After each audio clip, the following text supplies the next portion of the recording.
It's time for Coffee with the Chicken Ladies, a podcast for people who love chickens. Hey everybody, and welcome. It's Chrisie&Holly from Coffee with the Chicken Ladies. We're here, and this is episode number 194 of our podcast, where we talk about everything chicken, family, fun, and more chickens. More chickens. We drink a ton of coffee. I'm talking a ton. But most importantly, we hug chickens every day. And we kiss them too, don't forget. We brew coffee from a little coffee roaster in Houston, Texas. Bright and early coffee. Holly Ann, what kind of coffee are we brewing today? Good old-fashioned Texas cinnamon. We're back to that cinnamon. It's our favorite. Now, if you're not trying this Texas cinnamon from Bright and Early, you're missing out. We also have a code at CWTCL 15 for 15% off bagged coffee on the website. And where should they go to get the coffee? brightandEarlyCoffee.com. Or get the K-Cups on Amazon and follow them on social media. Are you ready to sip some of this delicious Texas cinnamon coffee and chat? I am, and I'm also going to stock up on it for fall because it's a fall flavor. It's great. But first, a word from our sponsor. We have some exciting news to share from our sponsor, Grubbly Farms. They're here, new and improved, Grubbly's World Harvest. I'm a longtime subscriber, and my flock love the healthy, nutritious treats, plus orders $40 and more ship free. If you haven't heard, Grubbly's has a fantastic layer pellet and crumble feed. It's packed with plant and insect protein, perfect for those picky chickens and ducks. Grubbly Farms makes food and treats for healthy pets and planet. To support us and Grubbly Farms, use the link grubbly.co/coffee. Try it today. Okay, so how are you doing over there? Pretty good. How about you? I'm hanging in. Hanging 10. Okay. Is that like surfing? What is that? I don't know. I've been watching a lot of the Olympics. How about you? Have you watched the Olympics at all? Well, we don't watch TV, so no. The only time I've seen any bits of the Olympics was when I was visiting my mom. Oh, okay. Yeah. So we've had that on like in the background a lot. So some of our favorites are badminton. That's because you and I were the badminton queens of Chesapeake High School. Yes, we were. Table tennis. Oh, I like to watch the table tennis. It's intense. I know. There's surfing, there's skateboarding. I mean, of course, the gymnastics. Everybody loves the gymnastics, but there's so many different things to watch. Pistol shooting, like what the heck? Air gun shooting, everything. At my mom's, I have pretty much seen horsey stuff. Yeah. Oh, the horse stuff. And they have like Snoop Dogg there with Martha Stewart, and they're all going. I've seen the photos from that. It's pretty cute. Yeah. So it's been fun. We've been taking advantage of watching the Olympics, but trying to stay out of the heat as much as we can, taking care of the babies out in the heat. Oh my God. Hot. Well, the heat is broken. Finally. And I am so grateful. I am so ready for fall. That's why I was like, I need cinnamon coffee for fall because all I can think of now is fall. Pumpkins everywhere and spice. Cinnamon. Cinnamon. Cinnamon. You have to admit, cinnamon smells incredibly good. Yeah, like you ever go, I don't know if anybody listening has a Wegmans, but we have Wegmans. And Wegmans is like the grocery store of all grocery stores that you go to. They have everything that you want and need, all the specialty stuff, everything. And they always have seasonal displays outside the store. Right. So when you walk in, starting about now, I know where you're going. All you smell are the scented brooms and the pine cones and everything else that's cinnamon. And you're just like, oh, yes. It's cinnamon. Yeah, they have the little brooms out there, which are super cute. They have fall wreaths, and almost all of it is super cinnamony. And the mums, everything to go for fall. You know, mums are edible, and my chickens will eat mums. Oh, wow. This morning, I was talking to you this morning, and the geese were eating and these are edible, but the geese were eating the leaves off the sweet potato vines. Yes, as you were yelling at them, stop eating them. Did I tell them to stop? Yes. I was like, that's cute. They're eating the leaves. And I was like, okay. How about fewer leaves now? Thank you. Now you can stop eating them. Stop eating them now, girls. I love those gooses. Well, on that note, if you're listening to our show and you're loving it, head on over to Apple Podcast and leave us a written review. It does amazing things for the growth of our show. And while you're there, hit that subscribe button. It's a completely free way to help our show grow. You never miss an episode, and they count. If you're looking for other ways to help support the podcast, you can tell a few chicken-loving friends about us. You can share your favorite episodes on social media. You can check out our Etsy shop, tees, tank tops, logo mugs. You can become a patron of the show, patreon.com/coffeewiththechickenladies. Thank you to all of our wonderful patrons. And the other thing you can do to help support the show is visit our website and our show notes, use our affiliate links and discount codes, and buy products from our sponsors. Yay! If you're looking for a chicken coop that's produced in a planet-friendly, sustainable way, try Nestera. Each coop is made from highly durable, 100% recycled plastic that keeps the equivalent of up to 2,000 shampoo bottles out of a landfill. Their clean, modern design will fit into any garden or run area and comes with an industry-beating 25-year warranty and a range of handy accessories. Simple to put together, so quick and easy to clean, and most importantly, red mite resistant. Your chickens will love it. Quick shipping from Nestera.us. For a 5% discount, use the affiliate link in our show notes, on our website, and on Instagram. Link in bio. Check them out today. Hey, Chris. Yeah. Do you like subscription boxes? Does it have anything to do with chickens? Of course. Then yeah. Let me take a minute to tell you about the Chicken Love Box. If you love goodies for your chickens and you need to go to chickenlove.com. I love the mega box. Tons of useful products for my flock and a chicken tea for me. You can't go wrong with a chicken tea. They are so cute and so soft. In the April box, I absolutely love the chick leg bands and the organic soap set with hen decoration. I am loving the Chicken Spirit long sleeve tee, and those chick vitamins, they could save a chick for sure. Boxes start at $39 a month. They ship immediately after your order, and shipping is always free. Such a great deal.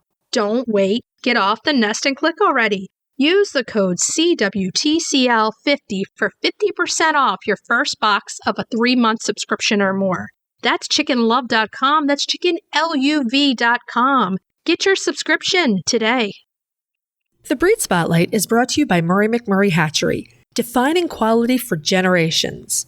For over a century, Murray McMurray Hatchery has remained a trusted family-owned business, working tirelessly to ensure our poultry meet the highest standards. Whether you are an experienced enthusiast or just embarking on the journey, look to McMurray Hatchery for guaranteed quality, rare and heritage breeds, low minimums, and all the supplies you need to raise your flock. Request a free catalog today. It's just a little corny.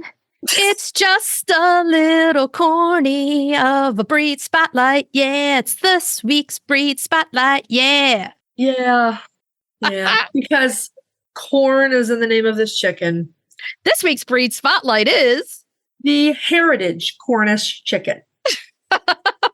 Corn. That's a little corny. Okay. It's a little corny. And we are going to specify that this is not the same Cornish that you're probably thinking of right now. Right. The Cornish chicken is a member of the English class of chickens. And we are not talking about Cornish rocks. And we are not talking about Cornish cross meat birds. We are talking about the original, rather adorable Cornish chicken. They are so cute. They really are cute. They are a heritage breed, both here in the US and in the UK, where they're known as Indian game chickens. They were originally called Indian games in the US as well, but in 1910, the American Poultry Association formally changed the name to Cornish for reasons we'll get into in just a minute. The Cornish chicken is currently found in the watch category of the Livestock Conservancy's conservation priority list. Okay, we're watching them. Everybody get them. The Cornish was developed in the early 1800s in Cornwall and Devonshire on the southwest coast of England. The dark Cornish was the first color variety produced. They're just gorgeous. Oh, yeah. We've seen them on our Zoom call with Jen. Yes, we have. She has a little one and she is adorable. In fact, Jen, this breed spotlight is thanks to you because you reminded me that we have not profiled the Cornish yet. And you had that little hen who is beautiful. So various sources claim that locals in Cornwall and Devonshire, locals crossed Azeels with English game birds. Malays are also mentioned as a foundation breed sometimes, but other than notes and essentially theories from poultry writers of the time, there isn't any overwhelming evidence of their exact bloodlines. Lewis Wright has the closest. Lewis Wright mentions... Of course. You got to give him to... I mean, he was a writing fool. He was a writing fool. Thank God for it. Yeah.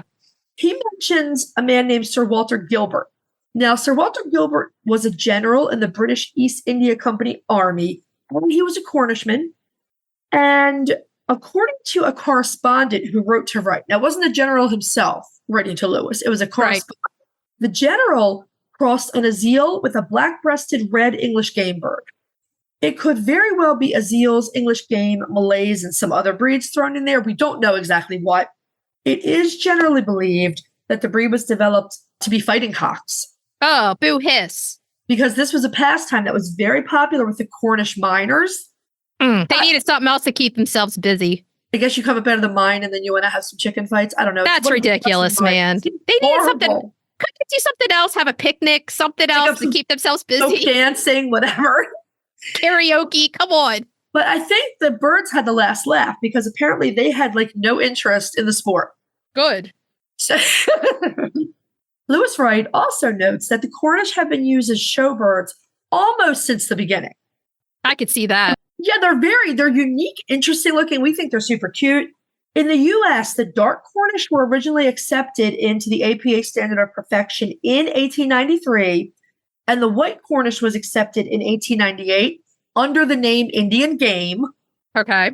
By the early 1900s, pretty much everyone knew that there wasn't much game in this breed. And they also knew that it was not from India, hence the name change in 1910. Unfortunately, in some ways, and fortunately in others, this breed never really took off in the US. You know, it never reached maximum popularity. And one of the reasons is probably because they have that close, hard feathering and not a lot of fluff. Right. And they simply did not do well in cold weather.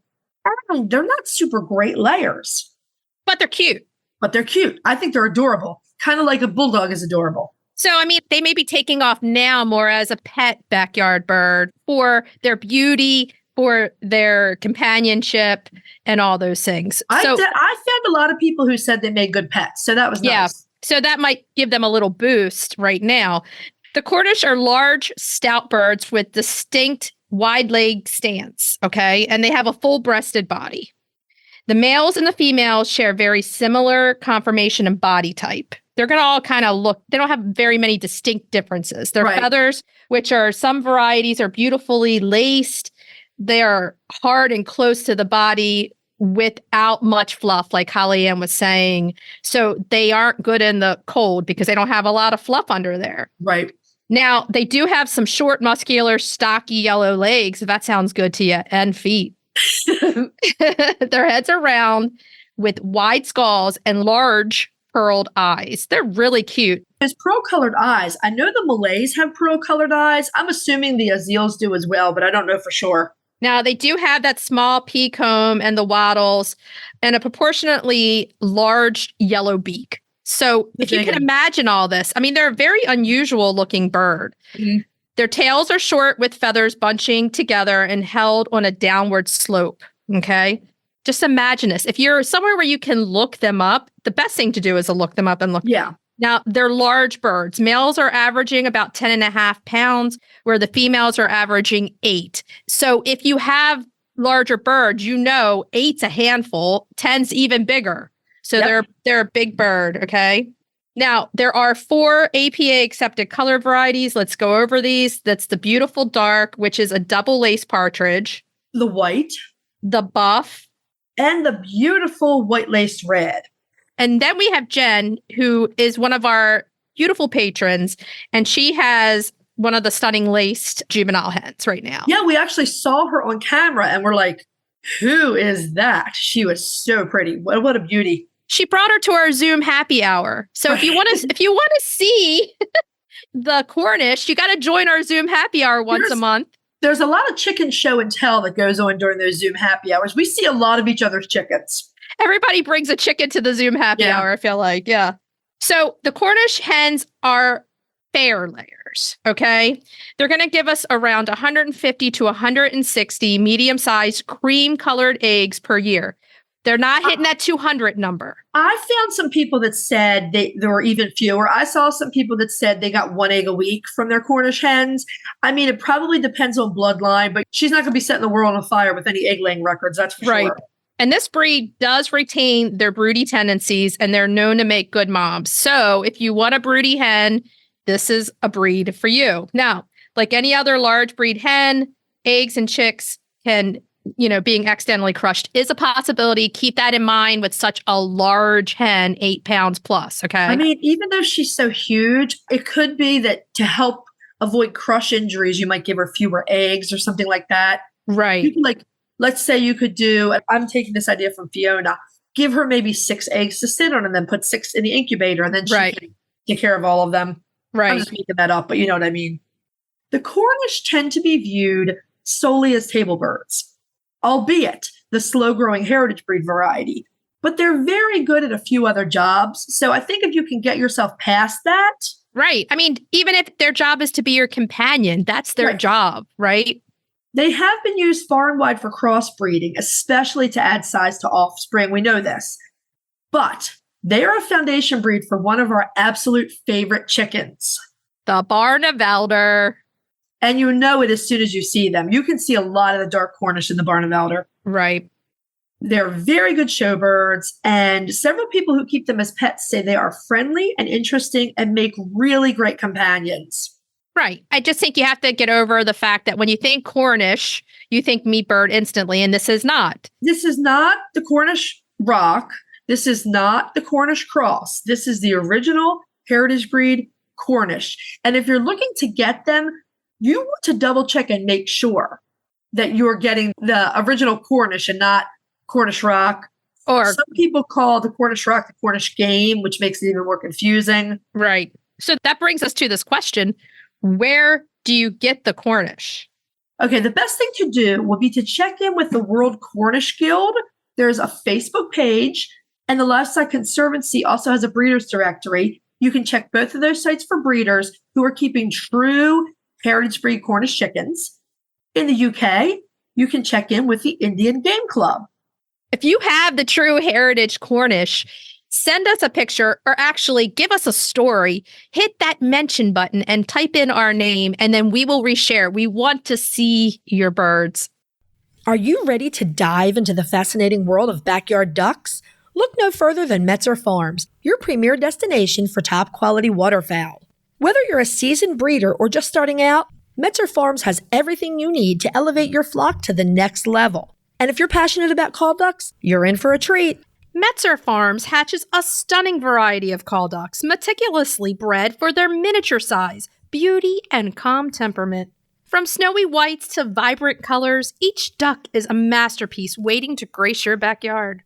Visit MetzerFarms.com today to browse their extensive selection and start your journey into the wonderful world of waterfowl. Metzer Farms, where passion meets perfection. Roosty's proudly sponsors Coffee with the Chicken Ladies. They're back with an innovative new product. You're going to want to check this out. It's an extra large set, a 14-pound feeder and 3-gallon water with steep anti-roost lids. They're made of super durable material. You can either stand them on legs or hang them on brackets on your coop or fence. They're easy to remove and clean too. Plus, they look awesome. We personally use Roosties and we're huge fans. So if you're raising chicks or keeping chickens, check out the Roosty store on Amazon or follow the link in our show notes. Okay, so we're ready to move on to main topic. Yeah. Yeah. Yeah. Hey, today, everyone, we are absolutely thrilled to have Janet Garman with us. Janet, if you do not already know her, is from Timber Creek Farm here in Maryland. Janet is a published author. I think she has around 7 books out right now. Wow. She's also a publisher through Sawdust Press. She is a fiber artist. She is a longtime farmer and chicken keeper, and we are thrilled to have her here today. Janet, welcome to the show. Oh, thanks so much, Holly and Chrissy. I'm so glad to be here with you both. Welcome. Welcome. We met finally, but it took us to go to Iowa to meet, and we all live in the same state, like 45 minutes from each other. It's so crazy. And, it's just so great to meet you, and you've done a lot of great things. Oh, thank you. I have had an enjoyable life, I must say. I have gotten to do a lot of things that I know a lot of people just dream about being able to do. And I'm so grateful for that. I remember being a 20-year-old in college taking animal science classes and just never knowing if I would actually ever have a farm or have a hands-on experience on a farm other than at the university dairy farm. And, it's just all those things, and they did come true over time. And I look back and I'm just overwhelmed sometimes by what I've had the opportunity to do in life. It's so amazing. Wake up every morning and you just have this state of joy that you get to be here and you get to do this. And then you get to help people, other people who are trying to do the same thing. Exactly. I know. awesome. And you guys do that. You guys are just awesome with your podcasts, and people flocked to you, literally Thank you. flocked to you in Iowa. And it was so beautiful to see how your followers were just so happy you came to Iowa. Oh, thank you. I was so glad to see that. It was awesome. So that brings us into the first question. We want you to tell all of our listeners a little bit about yourself. Okay. So as I kind of alluded to a second ago, I grew up in suburbia, not a chicken in sight, back in the 60s and 70s. Went to University of Maryland and took agriculture classes, much to my friends, family, and neighbors' dismay. Like, what is she doing? Like, this, nobody's doing this. Stop it. Right? Came out of University of Maryland with an animal science degree and had absolutely no prospects of what to do with it. I had a heart for homesteading, didn't even know what it was, had no idea how I was going to create what was in my head, because everything was big ag in the 70s. Oh, It yeah. was. You're right. All the job opportunities, everything we were taught in school was geared towards go to work for a big, feed company or research company or something that does big stuff, right? And I had a heart for the small farmer. Always have, always will. And I was like devastated at the employment opportunities out there. So I switched gears and went into law. Wow. That's a switch gear for sure. I did. I was paralegal for most of my pre-children career, and I liked it. It was fun, but farming was always still pulling at me.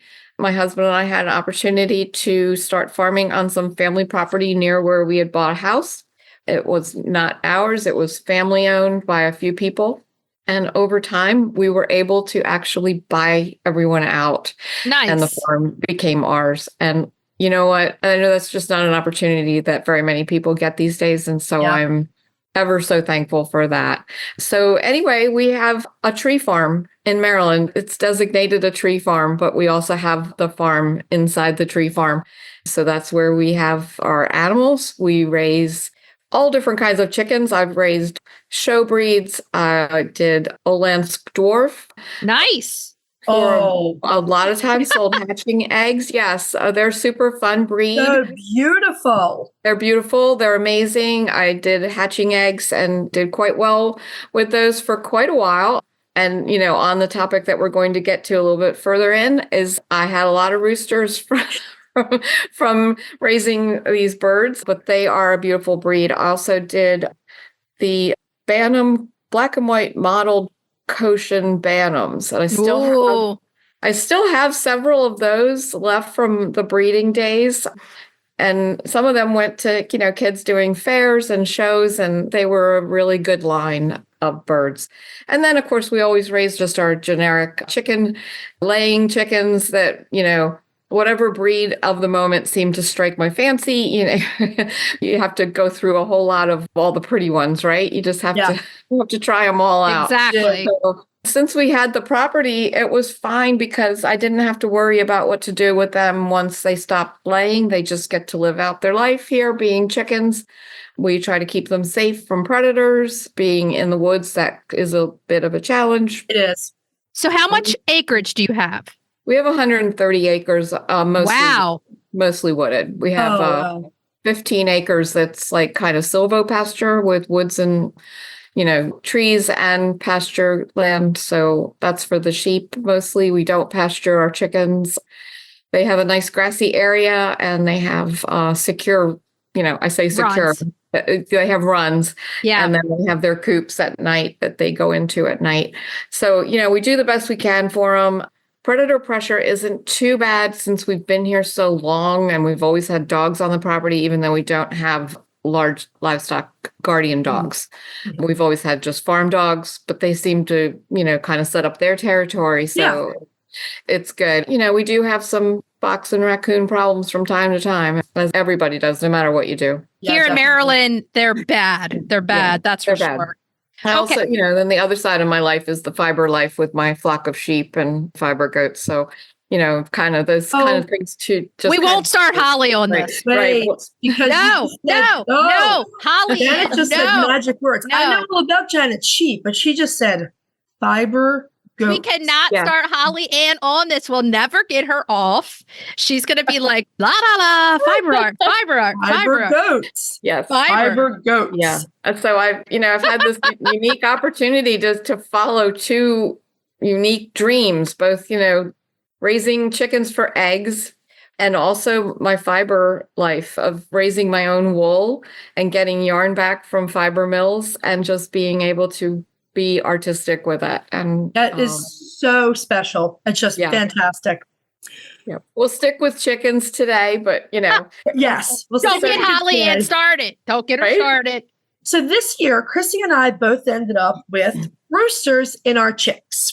Okay. Now, you gave a great talk at Murray Fest Midwest about roosters. And we were like, let's just have you on the show to talk about this subject. It's a big one. Yeah. For me, little Giorgio Armani is rooster number 12 on this property, and he's fine. I got him. Chrissy, however, has never had a rooster in her 10 years of chicken keeping. It's the first year of having a rooster. I'm willing to give him a try. That's the thing. I have my backup rooster plan, which is Holly Ann. But I want to give him a try and see how he does. Yeah. So let's say Chrissy comes to you and she says, Janet, I just got a rooster. I just got a rooster. What do I do now? Well, Holly, welcome to the Rooster Club. It's a good place to be. I would say the first thing is you're not going to have any issues with your little rooster for the first 6 months of his life. He's going to be just like the chicken, just like the hens in your flock. He's not going to exhibit any outward aggressive tendencies, or he's not going to treat the hens any differently than he would treat another rooster or, a little cockerel right now. The second 6 months of his life, you are going to start seeing some changes occurring. And so you need to prepare yourself for those so that you can react appropriately. I think a lot of people overreact when they get to the point where, my little boy is growing up and oh my gosh, look what he's doing to all the hens. It's kind of startling. The first time someone sees it, they're like, what? Is he killing her? What is happening? I know. Yeah. And it's like, oh my gosh, again? No. Because they're relentless when the hormones kick in. Oh, yeah. And they basically will mate anything that walks by, including the cat. So, they just can't seem to help themselves. It's a struggle. I'm sure it's an internal struggle for them at some point, too. Like, sure. And, there are certain ways that you could take him out and give him a timeout, Yeah, there are, definitely. Yeah, so we're going to talk about that later. Yes, but there's definite rooster behaviors that you need to be aware of. And I think that if you know some of these tactics from the get-go, then as he starts to exhibit male behavior, and this is true in every species, you will see every species in the world, the males will come into their own and they will start to show territorial behavior. And we take it as a personal affront, right? Because it's not. We don't raise our boys to be like that, right? So why is this animal like suddenly trying to, kick me, headbutt me, whatever it is, gut a goat, a sheep, or a chicken? What's going on here? There's a reason that we don't make bull calves into pets. Yeah. Okay. They're large, they're aggressive, it's dangerous. But we don't give that same respect to the roosters in the chicken world. Yeah. And we really should, because they can be dangerous, especially to smaller children or people who are unaware. Okay. Yes, for sure. You can protect yourself. And I don't mean that you should have to protect yourself to go out into your backyard. But if you want to keep a rooster for flock protection, for beauty, for flock hierarchy maintenance, so you don't have a hen that gets kind of aggressive towards the other hens, a rooster can do those jobs, but you are going to have to put up with male behavior. That's just a fact of life. Now, there are some roosters that will always be little gentle sweetheart giants, and they will never do any. And you know what? God bless you. I've had one in my life that was just an amazing rooster. He went through a small time period where I had to let him know that he was not in charge when I was in the area. He was very smart. He got it. Not every rooster is going to get that, right? They're not. They're going to be like, oh, it's a new day and you're back. Okay, let's go through this again. Oh, God. So, I don't know which rooster you're going to end up with, Chrissy, but there are just so many tactics that you can try in order to handle him appropriately and still let him do his job. Okay, so let's list some of the things that everybody should try. So the first thing I like to say, number one, is respect. Respect that he's not really out to get you. He's not. He's doing his job. The second thing is, I don't turn my back on roosters. I know where they are at all times. So even if they're in my peripheral vision, I have one coop that has 2 roosters in it. Neither one of them is aggressive to me, but they are aggressive to each other during mating season in the spring. And they get a little bit feisty and they're always chasing each other. I don't want to be in between them when they're chasing each other. So I know where they are when they're doing their little nonsense. So I don't turn my back on roosters. Even the ones that have never, ever run at me, I always know where he is. If he's coming at you and you feel like he's aggressive, I would push him back with a bucket, a lightweight stick, a broom handle, whatever it is that you usually have around. I like those poly fence posts that people use in their electric fences. They're lightweight. I usually carry one of them into one of my coops because I have one rooster who has to be reminded every single day that I'm not his kicking post or whatever you want to call it. He's just extremely protective of his hens. And I know, some people wouldn't tolerate him at all, but I think he's wonderful because he is going to go to bat for them anytime somebody is in there. Oh, yeah, for so, sure. Like, I know if a raccoon drops into that coop, I know he's going to sacrifice himself. And so that's why I keep him. So I push them back. I make boundaries. I'm like, okay, you know what? You can go over there and you can guard your hens, but you can't come at me. So I'm just going to keep pushing you back a little bit. The only time I pick up my roosters is when they're extremely aggressive towards me. And then I pick them up. I may use a big beach towel to pick them up so that they really can't turn on me at the same time that I'm picking them up. I've gotten bit on my chest before by a rooster who was being a little aggressive, and he just decided I'll just turn and bite you then. Okay, you picked me up. I'm still mad. So I would pick him up and just wrap him up tight, kind of like you would swaddle a wild animal. Let him calm down. I may have to put him in timeout for a little while. When I go into the coop with an aggressive rooster, and I don't mean aggressive in a super dangerous way. I just mean one that's kind of a pain in the you-know-what. I will. Yeah. If you carry a little bit of something, grab a handful of grass on your way into the run. Give him something to do. Yeah. Toss like grass. Now he's going to be like, oh, cluck, cluck, cluck. Everyone over here, we got a treat. Now you can go do what you need to do for a minute. That's a really good idea. Yeah, so distract him. A little handful of grubs, whatever it takes. Sometimes it's just like, oh, okay, here's the food from your regular bowl, but I need you out of my face. So go. Yeah, that's a good idea. It's a really good idea. And, of course, like you said, time out. Sometimes they just need to rewire for a minute. Yeah. I feel like if you have I have a place where I can put him to calm himself down for a while if he gets into that situation. Or if I feel like he's over trying to breed, that you could take him out for a while during the day and give them a break, I think their little walnut brains honestly do get flooded with testosterone. It short circuits everything. I love all your hints and I use most of them. I have a hoe. Mm-hmm. I do not. That's what she said. Right? I do not hit my rooster with the hoe. It is my boundary. I come in, I put it down, and they know not to come past it. Yeah. And you're right. I have this Nankin rooster, George. He's a tiny, tiny little thing, but he is so good with his girls. But same thing happened to me. I scooped him up, and he bit me up and down the arm. Right? So, yeah. Just a little startling. He's so gorgeous, but he's worth his weight in gold. Just those little things, thinking differently about, because I feel like what you're doing is giving people some tools to think differently about. That's all they are. And it's just a matter of kind of our thinking on things too. And some of the media images that we have that have been ingrained in us about how roosters are mean. And so people go into it fearful instead of going into it empowered. Right. And you know what?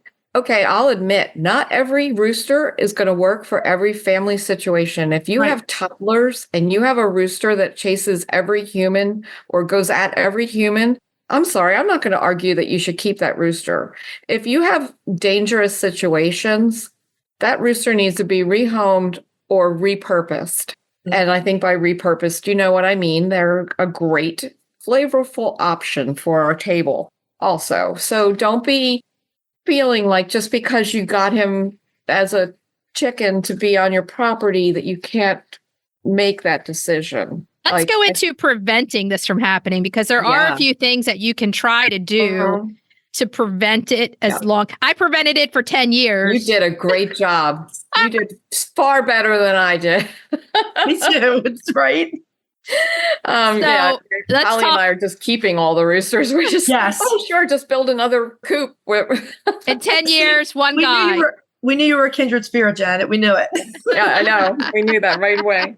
I think that some of the things I tell people about preventing a rooster, especially if you really have to maintain a small chicken flock and no roosters because of your HOA or your rules, or just because you just don't want one at all. Number one, don't let your hens go broody with fertilized eggs. Exactly. Don't hatch. Don't hatch. Don't ask your friends for hatching eggs because you think it's going to be so cute to see baby chicks underneath your favorite hen. It's only cute for a moment, and then you've got roosters. And I'm going to tell you that 50-50 genetic thing they tell you is absolutely true. It's also 75-25 sometimes. And sometimes it's 100% roosters. Yep. You'll never go 100% hens. Like I can tell you right now. Oh, no. I don't know what the smiling deity of genetics up there is like. It's just never going to happen. Roosters for you and roosters for you and you and you. Everybody gets a rooster. Okay. So don't hatch out your own eggs. That's the number one. Number two, buy your chicks from a very highly recommended hatchery. Of course, the three of us are always going to recommend McMurray Hatchery. We're McMurray girls. We love them. They have been very good to all of us as far as like picking out, our chicks. And we've all had great success using McMurray. So just make sure that you use a quality hatchery. It makes a difference. The people who sex chicks, it's a special technique, and it's not something that's easily learned. So you want to find out from the hatchery, what is their success rate at sexing? They sex them at hatch. So it's done very, very early and very young. They then put them in different bins. And the thing is, don't go to Tractor Supply and get straight run, because we've learned over the years is that straight run is what's left after all the girls are picked out. Yeah. That's then straight run. Right. Especially amongst the homesteading community. We want to be local. We want to do local. We want to get local. We want to support local. But most of your local small-time breeders can't sex chicks for you. No. And the biosecurity that comes from a hatchery is top-notch. And those are the reasons why we'll say, go interstate to a good quality hatchery. Go to McMurray every time. Yes. And absolutely know the terms. If you go to buy and somebody says to you, well, all of our chicks are straight run. And you're like, what's that mean? Well, we don't know whether they're hens or roosters, but we usually have hens. Like they're going to, and you're going to go, thanks so much. I'll call you back and just hang up. I mean, because I didn't even realize this until a while ago is that straight run isn't even just straight run. It's after the hens are picked out, what is left. Yeah, it's like the questionables. Like yes. Okay. Yeah. So I mean, it's crazy. I'll tell you something else that happens at your big box. They don't often train the employees to keep the pens separate. And so like I bought some one time at a big box store and I needed them desperately because a photographer was coming to the farm and I had to have some chicks on the property for the photo shoots. So I was like, I'll take anything. And all they had was these little straight runs. They said to me, well, they're all straight run because somebody cleaned all the bins together and they put all the chicks in one bin so that they could clean all the rest of the bins. And then they put them back. And I was like, so I was sure I was going to end up with 4 roosters. Funny thing, every single one of them was a hen that year. Like, That's awesome. That couldn't have happened, but I laughed so hard at the backstory of like, that was the weirdest thing ever, but I lucked out. You must live over a lucky clover though, because I know. the chances of that happening are slim to none. I know. So the other tip I have for since we're running low on time is if you find yourself with a really aggressive rooster and you are free ranging in your backyard, okay, now you're in like a big situation. It's not like I can corner it in your pen or whatever. Don't run. Don't turn around and run from that rooster. Okay? No way. First of all, turn your brain around and say, okay, first of all, I weigh at least 100 pounds more than that small bird over there that looks menacing. All right. It just, okay, yes, it may kick you and it may hurt, but I'm talking about, you're going to get a bruise. Like you're not going to die. Protect yourself. Grab a tool, grab a stick, grab something you can push the bird back with. You don't need to hurt the bird. I'm not saying hurt the bird. I'm saying create boundaries. Make that bird realize where you are. Keep him in front of you. Do not let him get behind you. Walk towards him, standing up really tall. Put your arms out. If you are carrying a stick or two, put them out even further and act big. Act like a giant hawk and loom over him, and he will cower. If he doesn't cower, then you got one that's wired so bad.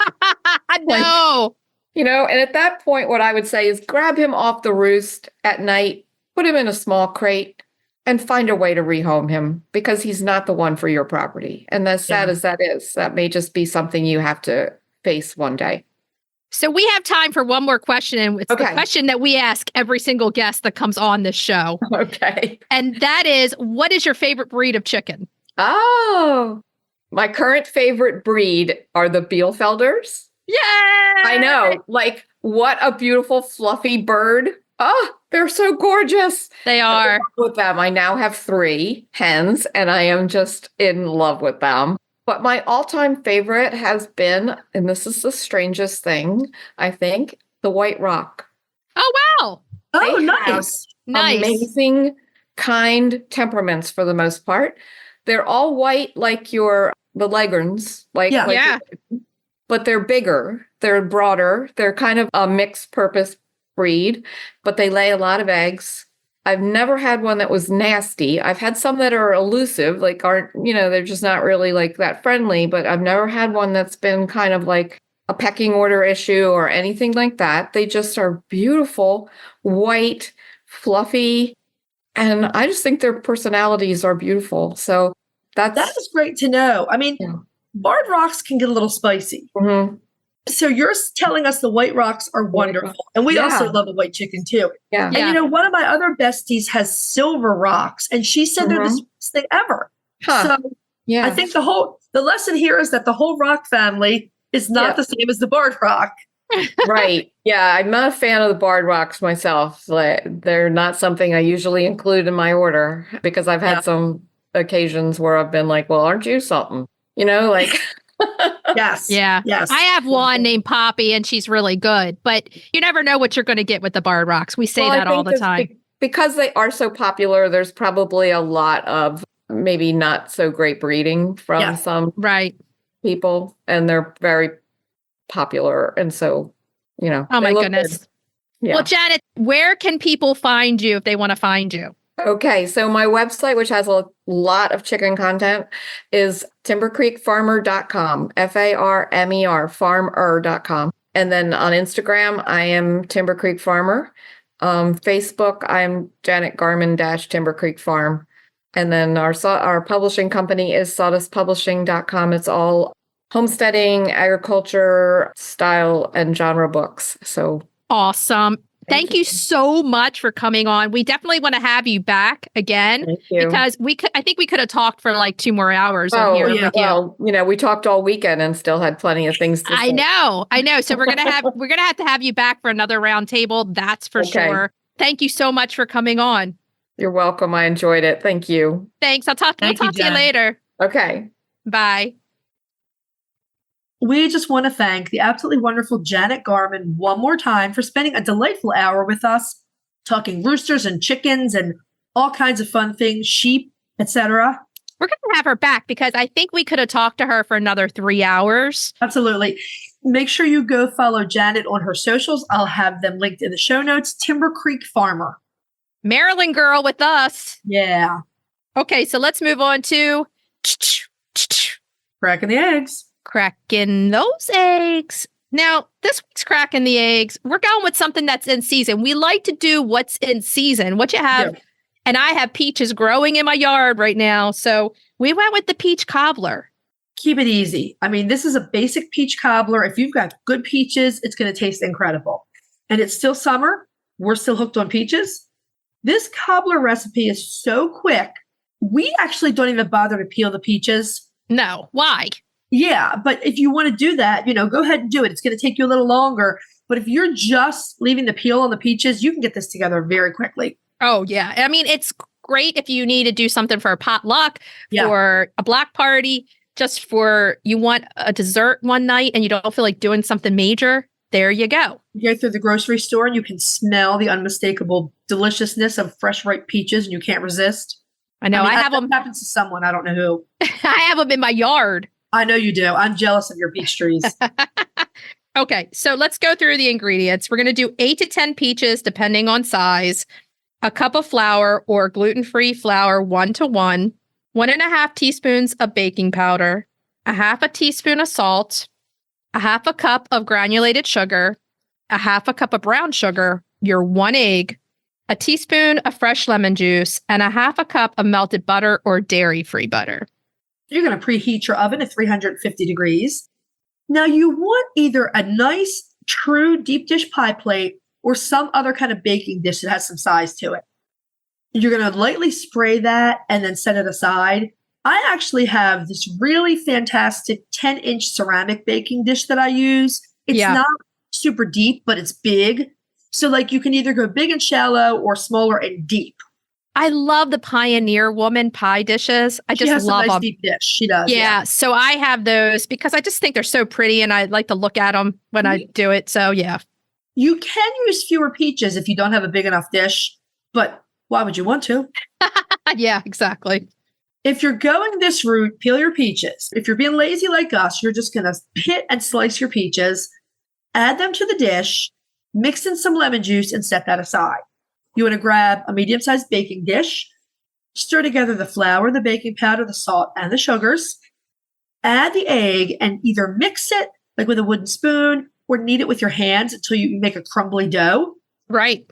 You're going to crumble that biscuit dough over the top of the peaches until most of the surface is covered. It does not have to be all because you want those bubbling juices to come up. Exactly. Pour the melted butter over top. Place the baking dish in the oven and bake for about 40 minutes or until the cobbler is turning golden brown and you can see that bubbling peach juice. You can serve this baby hot or cold, and we believe that vanilla ice cream is the perfect companion. If you ever have some whipping cream in your fridge, you can just do that with powdered sugar and make your own whipped cream for it right there too. It's really easy. Everyone keeps whipping cream in their fridge. Well, with Ella the baker here, we always have it. She always wants it. I miss the days when I could use real whipping cream because I cannot.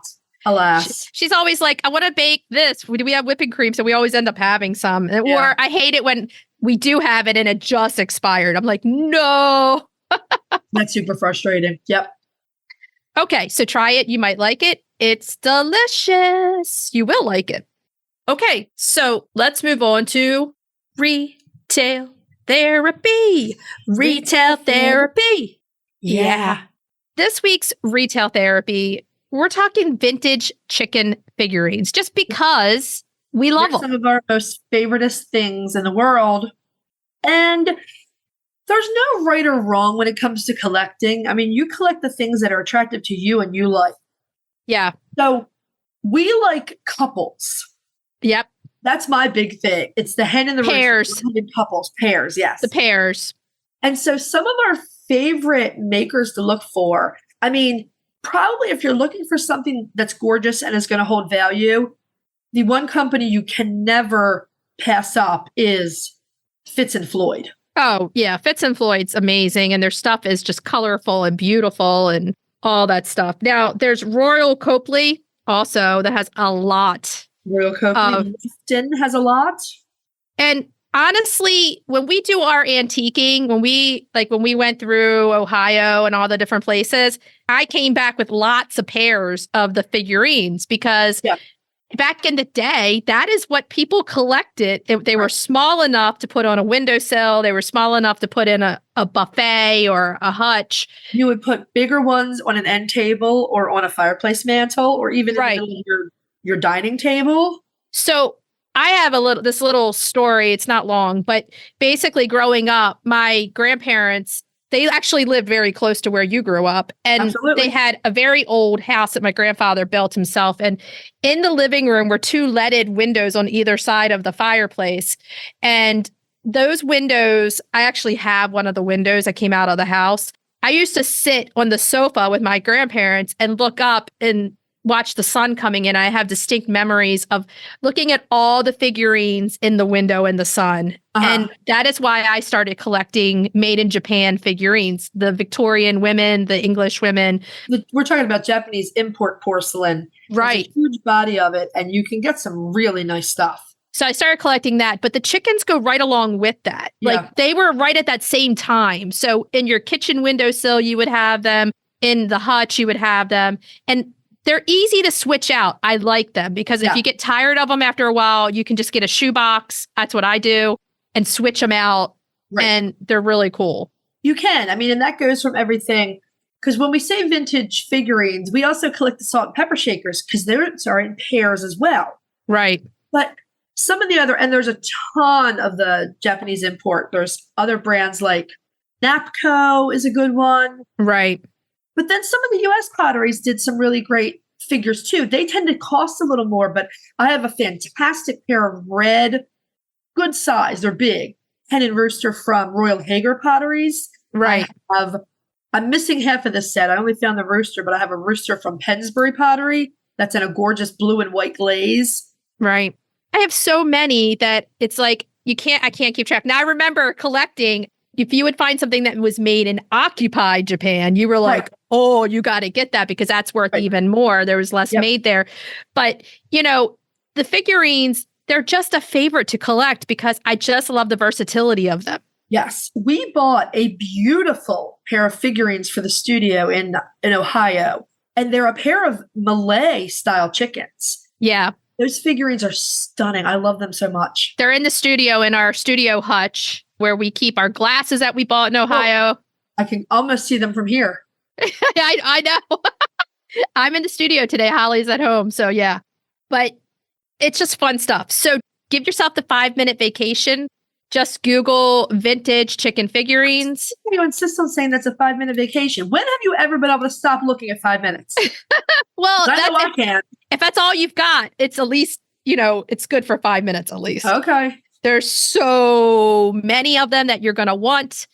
Send us pictures. We'd like to see it if you have some. Absolutely. Okay, so should we tell everybody what we're going to be talking about next week? Next week, we are profiling. This is one of the most beautiful ducks out there, in my opinion. We're doing the Swedish duck. Yes, we are. The wonderful Christine Ellis from Dunkin' Ducks is joining us again. And we're going to be tackling a topic that Chrissy and I have been putting off for ages. But between you and I and Christine, I think we can handle it. We're going to do grieving a member of your flock. Yeah, it's a hard one, but I think we have to do it. Losing a bird is hard. Cracking the eggs, we're doing simple and absolutely delicious Japanese cabbage pancakes. Don't knock it till you try. Sounds good. Retail therapy, vintage chicken china. Yeah, because you need those dish sets. You do. You do. Yes. Okay. So what should we tell everybody to do until next week? Hug your chickens every day and kiss them too. We'll talk to you next week. Bye-bye. Bye. If you'd like to see more of us, please follow us on Instagram at Coffee with the Chicken Ladies. If you'd like to help us grow the podcast, please leave us a written review on Apple Podcasts. If you'd like to become a patron of the show, please visit our Patreon page, patreon.com/Coffee with the Chicken Ladies. Thanks for listening.